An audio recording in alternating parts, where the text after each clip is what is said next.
Hi hello everyone. इस video का अंदर हम करेंगे द फैमिली कोड्स एक्ट 1984।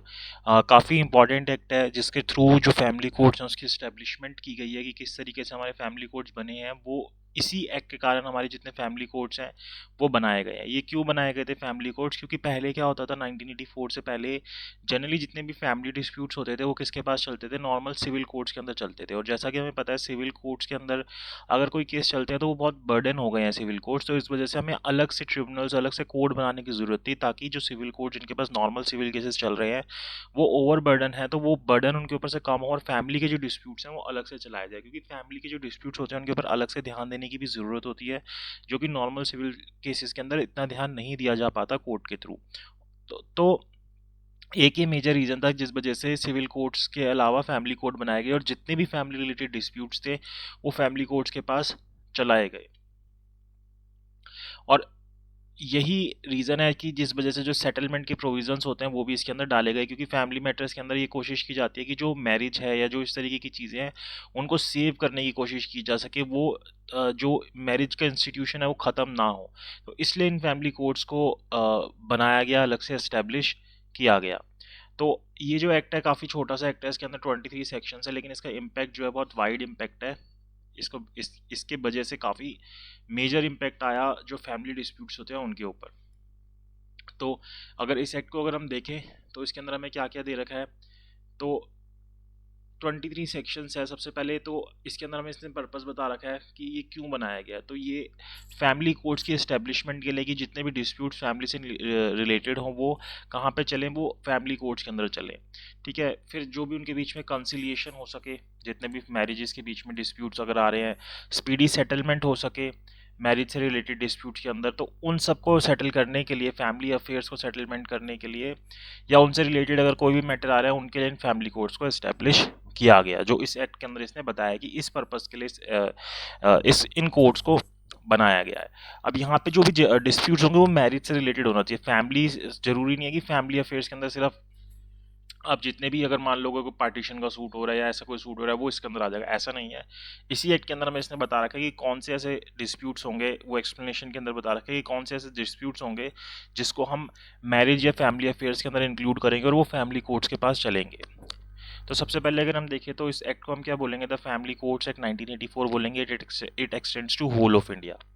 अब यहाँ पे जो है ये फोर्स के अंदर कब से आएगा? ये फोर्स के अंदर आएगा जब से ऑफिशियल गजेट के अंदर निकालेंगे तो अलग अलग डेट्स हैं, अलग अलग जगह पे अप्लाई होने की है।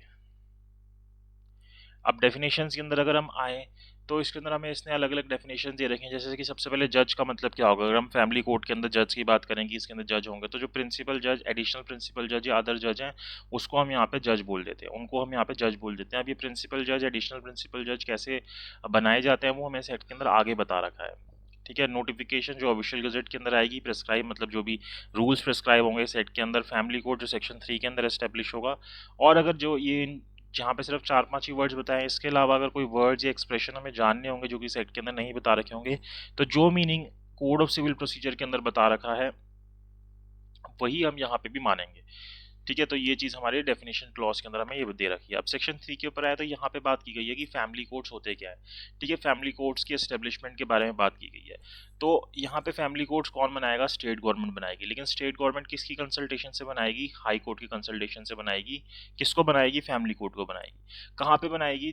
जल्द से जल्द यहाँ पे बताया गया कि इस कोर्ट में कोशिश की जाएगी कि जब भी ये एक्ट कमेंस होता है उसके बाद अपने हर एक स्टेट की एरिया के अंदर ऐसी कोई भी सिटी या टाउन जिसकी पॉपुलेशन जो है 1 मिलियन को एक्सीड कर रही है वहाँ पे फैमिली कोर्ट की इस्टेब्लिशमेंट की जाएगी। तो ये चीज़ हमें सेक्शन 3 के क्लॉज ए के अंदर बता रखी है जो कि आपके लिए इंपॉर्टेंट है। और इसके अलावा इसके लिए तो मैंडेटरी है कि जहाँ पे भी 1 मिलियन से ऊपर की पॉपुलेशन जाएगी वह तो करना ही करना है।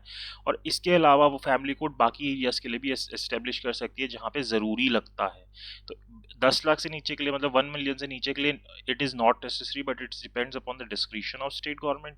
लेकिन उससे ऊपर है तो वहाँ पे फिर उनके लिए मैंडेटरी हो जाता है कि उस एरिया के लिए फैमिली कोर्ट एस्टेब्लिश करनी ही पड़ेगी। बट मेजरली अगर आप देखोगे तो अभी सभी एरियाज के लिए family court state government establish करती है। तो इससे ऊपर के लिए मैंडेटरी है, इससे ऊपर के लिए डिस्क्रिशनरी है। तो ये चीज़ हमारे सबसेक्शन 1 के अंदर दे दी। ठीक है, फिर सबसेक्शन 2 के अंदर इसने क्या बताया कि जो स्टेट गवर्नमेंट है वो वही हाई कोर्ट की कंसल्टेशन के बाद स्पेसिफाई कर सकती है नोटिफिकेशन के थ्रू किसको? लोकल लिमिट्स को। किसकी लोकल लिमिट्स को? इसी कोर्ट की, जो फैमिली कोर्ट को एस्टेब्लिश किया है कि भाई इसकी जो पावर है वो कहाँ तक रहेगी, और उनको इंक्रीज करना, रिड्यूस करना, उनकी लिमिट्स को इंक्रीज करना, रिड्यूस करना फैमिली कोर्ट की, वो सारी चीज़ें करने की पावर स्टेट गवर्नमेंट के पास है with consultation of high court की कितने एरिया के अंदर जो है ये इसकी पावर रहेगी। तो ये चीज़ सेक्शन 3 के अंदर हमें बता रखी है। तो सेक्शन 3 के थ्रू हमने क्या किया, एस्टेब्लिश किया किसको, फैमिली कोर्ट को। कौन एस्टेब्लिश कर रहा है, स्टेट गवर्नमेंट। किसकी कंसल्टेशन से, हाई कोर्ट की कंसल्टेशन से। कहाँ पे कर रही है, जहाँ की पॉपुलेशन 1 मिलियन से ऊपर है वहाँ मैंडेटरी, जहाँ पे कम है वहाँ पे डिस्क्रिशनरी। तो ये चीज़ याद रहेगी। देन अपॉइंटमेंट ऑफ जजेस की बात की गई है, तो यहाँ पे भी अपॉइंटमेंट किसकी, कौन करेगा अपॉइंटमेंट, स्टेट गवर्नमेंट करेगी, but with concurrence of high court करेगी। ठीक है, स्टेट गवर्नमेंट करेगी but with concurrence of high court करेगी। अब वहाँ पे देखा जाएगा कि कितने जजेस की रिक्वायरमेंट है, तो एक या एक से ज़्यादा जजेस को अपॉइंट किया जा सकता है फैमिली कोर्ट के अंदर। ठीक है, तो जहाँ पे एक से ज़्यादा जजेस होंगे तो जितने भी जजेस होंगे, हर एक जज जो होगा उसके पास सारी पावर्स होंगी जो भी इस एक्ट के अंदर दी गई होंगी। ठीक है, अब एक से ज़्यादा जज क्यों बनाएंगे, क्योंकि वहाँ पे काम बहुत ज़्यादा होगा, तो एक जज को हम क्या करेंगे, प्रिंसिपल जज बना देंगे। बाकी जजेस जो होंगे वो क्या होंगे, एडिशनल प्रिंसिपल जजेस होंगे, एडिशनल जजेस हम बनाएंगे। लेकिन उनके पास पावर सेम होगी, जो प्रिंसिपल जज के पास है वही एडिशनल प्रिंसिपल जज के पास होगी, बट प्रिंसिपल जज को एक चीज़ एक्स्ट्रा दे देंगे कि भाई इतना सारा काम है तो आप इस काम को डिस्ट्रीब्यूट करोगे कि कौन से केसेस आपने अपने पास रखने हैं, कौन से किस एडिशनल प्रिंसिपल जज को देने। तो वो जो बिजनेस को डिस्ट्रीब्यूट करने की बात है, काम को डिस्ट्रीब्यूट करने की बात है, वो प्रिंसिपल जज के पास फिर वो पावर रहेगी। जैसे हम देखते हैं ना सीआरपीसी या सीपीसी के अंदर जैसे चीफ जुडिशियल मजिस्ट्रेट होते हैं, तो जो उसके नीचे जितने भी जुडिशियल मजिस्ट्रेट फर्स्ट क्लास या जितने भी आते हैं उनके बीच में जो काम को डिस्ट्रीब्यूट करना होता है तो वो सीएमएम या सीजेएम कर रहे होते हैं। तो उसी तरीके से यहाँ पे हो जाता है। जैसे सेशन कोर्ट के बारे में बात करते हैं तो वही चीज़ यहाँ पे हो रही है। ठीक है, यही बता रखा है। और मान लो अगर कभी प्रिंसिपल जज नहीं है तो जो एडिशनल प्रिंसिपल जज है उनके पास सेम सारी पावर्स आ जाएंगी प्रिंसिपल जज की, डिस्ट्रीब्यूशन ऑफ वर्क की पावर भी इंक्लूड हो जाएगी। अगर जैसे मान लो प्रिंसिपल जज एब्सेंस है, बीमार है या किसी भी रीज़न से नहीं है तो आ जाएंगी। अब यहाँ पे सबसे इंपॉर्टेंट चीज़ आती है कि कौन जो है वो बन सकता है यहाँ पे प्रिंसिपल जज, फैमिली कोर्ट का जज कौन बन सकता है। तो उसके लिए सबसे पहली बात तो उसके बाद 7 साल मतलब पहली जो क्वालिफिकेशन दे रखी है, उसके बाद एटलीस्ट 7 साल का एक्सपीरियंस होना चाहिए एज ए जुडिशियल ऑफिसर, मतलब कि किसी भी कोर्ट के अंदर वो एज ए जज बैठा हुआ हो, या फिर मेंबर होना चाहिए किसी ट्रिब्यूनल का, या किसी पोस्ट के ऊपर होना चाहिए यूनियन या स्टेट गवर्नमेंट की जहाँ पे स्पेशल नॉलेज चाहिए होती है लॉ की, तो वो व्यक्ति जो है यहाँ पे जज बन सकता है।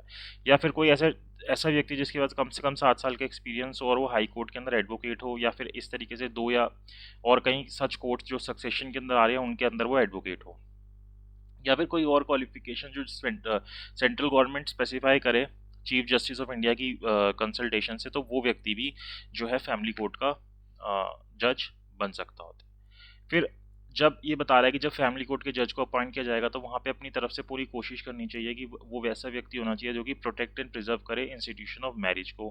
ठीक है, और यहाँ पे जो प्रेफरेंस है वो किसको देनी चाहिए, वुमेन को देनी चाहिए कि वुमेन को यहाँ पे जज बनाया जाए। और किसी भी हालत में जो ये व्यक्ति जिसको अपॉइंट करेंगे वो 62 से ज़्यादा का नहीं होना चाहिए। सैलरी वगैरह और ऑनोरियम वगैरह स्टेट गवर्नमेंट जो है हाई कोर्ट की कंसल्टेशन से डिसाइड करेगी। देन यहाँ पे ये बात की गई है कि जो सोशल वेलफेयर एजेंसीज होती हैं उनकी भी हेल्प ली जा सकती है, उनको भी एसोसिएट किया जा सकता है कोर्ट्स के थ्रू, ताकि वो और अच्छे से काम कर सके। जैसे कोई इंस्टीट्यूशन या ऑर्गेनाइजेशन है जो कि सोशल वेलफेयर के अंदर इंक्लूडेड है, या कोई पर्सन जो कि professionally welfare of the family के लिए काम करता है कि समाज के अंदर जितनी फैमिलियाँ हैं वो सही से रहें, या ऐसा कोई व्यक्ति है जो कि सोशल वेलफेयर फील्ड से है, या कोई और व्यक्ति जो भी एनेबल करे कि जो फैमिली कोर्ट्स हैं वो और अच्छे से काम कर सके, तो उनको क्या किया जा सकता है, एसोसिएट किया जा सकता है। कौन करेगा, स्टेट गवर्नमेंट एसोसिएट करेगी हाई कोर्ट की कंसल्टेशन से। ठीक है, सेक्शन 5 इस बारे में बात करता है। देन इसके अलावा जो और कुछ लोगों की रिक्वायरमेंट होती है, जैसे और ऑफिसर्स या और एम्प्लॉयज़ की रिक्वायरमेंट होगी, तो वो सारे भी अपॉइंट किए जाएंगे, काउंसलर्स, ऑफिसर या बाकी एम्प्लॉयज़ जो होंगे फैमिली कोर्ट के। तो जो स्टेट गवर्नमेंट है वो हाई कोर्ट की कंसल्टेशन से बताएंगे कि किन किन लोगों की, कितने लोगों की ज़रूरत है, काउंसलर्स की, ऑफिसर्स की, अदर एम्प्लॉयज़ की, जो कि फैमिली कोर्ट की हेल्प करेंगे, और उनकी क्या टर्म्स एंड कंडीशन होगी वो सारी चीज़ें भी बताई जाएंगी। देन आती है जुरिडिक्शन की बात, बहुत इंपॉर्टेंट सेक्शन है, सेक्शन 7। इसके अंदर ये बोला गया है कि जो फैमिली कोर्ट है उनके पास किस चीज़ के रिगार्डिंग जुरिडिक्शन होगी, तो पूरी जुरिडिक्शन होगी। जैसे एक डिस्ट्रिक्ट कोर्ट के पास पावर होती है वैसे ही फैमिली कोर्ट के पास पावर होगी, जितनी सबऑर्डिनेट सिविल कोर्ट होते हैं उनके पास जो पावर होती है, ऐसे ही जो फैमिली कोर्ट है उनके पास पावर होगी किस चीज़ के रिगार्डिंग, ये चीज़ें हमें यहाँ पे बता रखी हैं, और इनको हम डिस्ट्रिक्ट कोर्ट ही मानते हैं। ठीक है, अब देखो किस किस चीज़ के रिगार्डिंग बता रखा है इसने। अगर आपको कोई मैरिज से रिलेटेड कोई डिस्प्यूट है जहाँ पे आपको नलिटी ऑफ मैरिज करनी है, डिक्री चाहिए आपको नलिटी की कि ये मैरिज सही नहीं है, नल एंड वॉइड डिक्लेयर कराना है, मैरिज को एनुअल कैंसिल करवाना है एक तरीके से, या फिर कॉन्जुगल राइट्स के जो आपको, जैसे आप पिटिशन डालते हो या जुडिशियल सेपरेशन की डालते हो या डिसोल्यूशन ऑफ मैरिज की पिटिशन डालते हो, तो वो कहाँ पे डलेगी? फैमिली कोर्ट के अंदर। वैलिडिटी ऑफ मैरिज के ऊपर कोई भी क्वेश्चन अराइज होता है या कोई मैट्रिमोनियल स्टेटस किसी व्यक्ति का डिटरमाइन करना है, तो उसके लिए जो डिस्प्यूट है रिजॉल्व होगा किससे? फैमिली कोर्ट से।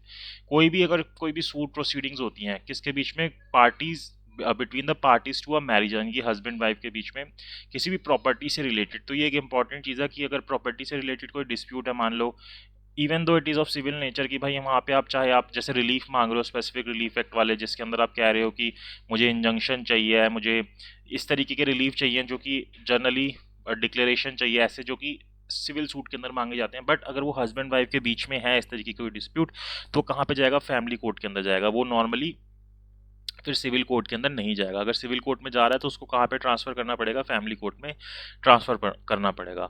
ठीक है। फिर अगर कोई ऑर्डर और इंजंक्शन चाहिए आपको मैरिटल रिलेशनशिप के अंदर, तो वो भी यहीं पे इंक्लूड हो जाएगा। लेजिटिमेसी की अगर किसी व्यक्ति की अराइज होती है तो फैमिली कोर्ट में जाएगी। मेंटेनेंस के जो सूट होते हैं जो आप सीआरपीसी के अंदर भी देखते हो, तो वो भी कहाँ पे आएगा? जैसे आप स्पेसिफिकली बाकी लॉज भी हैं, हिंदू मैरिज एक्ट है उनके अंदर भी मेंटेनेंस दे रखी है, और जो क्रिमिनल वाली भी मेंटेनेंस है वो भी यहीं पे आएगी, जो चैप्टर 11 के अंदर दे रखी है वो भी आगे बता रखा है। तो उसके रिगार्डिंग सिर्फ उतने चीज़ के लिए सीआरपीसी अप्लाई हो जाएगा, और यही फैमिली कोर्ट के जजेस जो होंगे वो क्या मान लिए जाएंगे? मजिस्ट्रेट मान लिए जाएंगे, क्योंकि वहाँ पे बता रखा है कि नहीं मजिस्ट्रेट के पास चलेगा, तो इन्हीं को मजिस्ट्रेट मान लेंगे। गार्डियनशिप से रिलेटेड कोई डिस्प्यूट होगा तो सारे इस तरीके के डिस्प्यूट्स किसके पास आएंगे? फैमिली कोर्ट के पास आएंगे। और यही चीज़ यहाँ पे बता रखे जो मैं अभी आपको ये बता रहा था मजिस्ट्रेट वाली, की मजिस्ट्रेट फर्स्ट क्लास चैप्टर 11 9 के लिए, सॉरी मैंने 11 लिखा है, 9 के लिए सीआरपीसी के, जहाँ पे मेंटेनेंस की बात की गई है, जो 125 सेक्शन से आता है, तो वहाँ वहाँ के लिए इन्हीं को ही, फैमिली कोर्ट को ही मजिस्ट्रेट फर्स्ट क्लास मान लिया जाएगा, और उनकी जो प्रोसीडिंग है वो यहीं पे चलेगी। Exclusion of jurisdiction and pending proceedings, तो ये तो पहले की बात की गई है कि भाई इसके अलावा जितनी भी कोई भी जो डिस्ट्रिक्ट कोर्ट है या सबऑर्डिनेट सिविल कोर्ट है, जो एक्सप्लेनेशन के अंदर ऊपर हमें बता रखे हैं इनके रिगार्डिंग जो मैटर है, वो इनमें से किसी के पास भी नहीं चलेंगे, या कोई और मजिस्ट्रेट मेंटेनेंस की प्रोसीडिंग अपने पास नहीं चलाएगा, वो फैमिली कोर्ट के अंदर ही चलेगी। तो ये चीज़ हमें यहाँ पे बता दी गई है। ठीक है। फैमिली कोर्ट की ड्यूटी है कि सेटलमेंट की कोशिश करे ज़्यादा से ज़्यादा, कि भाई ये जो डिस्प्यूट है सेटलमेंट के थ्रू रिजॉल्व हो जाए। प्रोसीजर जो है जनरली क्या रहता है, जो सीपीसी के अंदर दे रखा है वो प्रोसीजर रहता है। ठीक है। और जो 125 सेक्शन वाला हम देख रहे हैं तो उसके अंदर सीआरपीसी अप्लाई होता है। इसके अलावा अगर फैमिली कोर्ट को लगता है कि कुछ अपना प्रोसीजर भी अप्लाई करना है, तो अपना प्रोसीजर भी अप्लाई कर सकते हैं। जितनी प्रोसीडिंग है वो इन कैमरा चल सकती है, अगर कोर्ट चाहता है या पार्टीज चाहती है तो इन कैमरा प्रोसीडिंग्स हो सकती हैं। फिर मेडिकल एंड वेलफेयर एक्सपर्ट्स की हेल्प ले सकता है कोर्ट। ठीक है। लीगल रिप्रेजेंटेशन के अंदर जो लोग हैं वो खुद भी अपने आप को रिप्रेजेंट कर सकते हैं, या फिर अगर एडवोकेट की रिक्वायरमेंट है तो उसकी हेल्प से भी अपने आप को रिप्रेजेंट कर सकते हैं।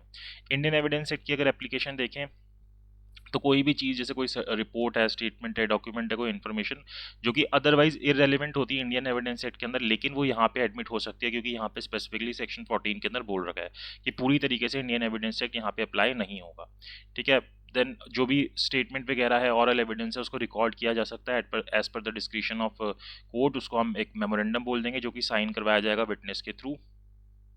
देन जो भी विटनेस वगैरह हो रहे हैं, एविडेंस वगैरह हो रहे हैं फॉर्मल करेक्टर के, उसको एफिडेविट के फॉर्म में लिया जा सकता है। फाइनली जजमेंट की बात की गई है, तो जजमेंट के अंदर जो है कंसाइज स्टेटमेंट होगी केस की, और जो भी पॉइंट है डिटर्मिनेशन की, जैसे जिसको इश्यूज बोलते हैं, तो वो डिटरमाइन किए जाएंगे और उसके ऊपर डिसीजन दिया जाएगा विद रीजन कोर्ट के थ्रू।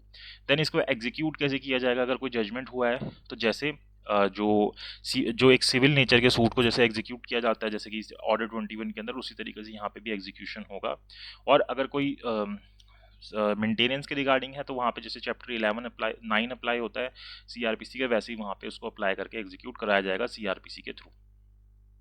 इसके अलावा मान लो कि अगर कोई डिक्री या ऑर्डर हुआ है फैमिली कोर्ट के थ्रू, तो उसको कोई दूसरा फैमिली कोर्ट जहाँ पे भी जिसकी जुरिडिक्शन में आपको जाके उसको एग्जीक्यूट कराना है, कोई फैमिली कोर्ट भी कर सकता है, कोई और फैमिली कोर्ट या कोई और सिविल कोर्ट भी कर सकता है जिसकी भी जुरिडिक्शन में वो चीज़ आ रही है।